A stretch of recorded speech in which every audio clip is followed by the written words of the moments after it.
তারেক রহমানের সব মামলা আইনিভাবেই মোকাবেলা করা হবে। বিএনপির আইন বিষয়ক সম্পাদক ব্যারিস্টার কায়সার কামাল বলেছেন, বিএনপির ভারপ্রাপ্ত চেয়ারম্যান তারেক রহমান আইন ও আদালতের প্রতি শ্রদ্ধাশীল। আইন, আদালত, সংবিধানের প্রতি জনাব তারেক রহমান সাহেব সর্বোচ্চ শ্রদ্ধাশীল। তাই তার সব মামলা আইনিভাবেই মোকাবেলা করা হবে। রোববার সুপ্রিম কোর্ট বার ভবনে সাংবাদিকদের সঙ্গে আলাপকালে একথা বলেন তিনি। কায়সার কামাল বলেন, তারেক রহমান দেশের সবচেয়ে জনপ্রিয় নেতা। তিনি যথাসময়ে দেশে ফিরবেন। রাজনীতিকরণ করার অভিযোগ থাকা হাইকোর্টের বিচারপতিদের বিরুদ্ধে ব্যবস্থা নেওয়ার জন্য শনিবার প্রধান উপদেষ্টার কাছে দাবি জানিয়ে এসেছে বিএনপি। আমরা আইনজীবী হিসেবে, আইনাঙ্গনের মানুষ হিসেবে এই দাবির সঙ্গে একমত।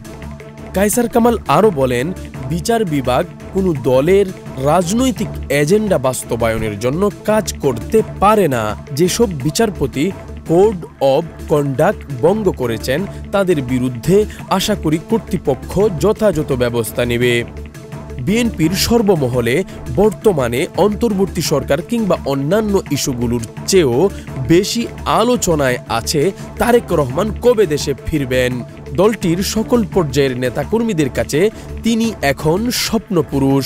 সবাই বুক ভরা আশা নিয়ে তারেক রহমানের নেতৃত্বে একটি পূর্ণ শক্তির রাজনৈতিক দল হয়ে রাজনীতি করতে উৎসুক হয়ে সময় পার করছেন।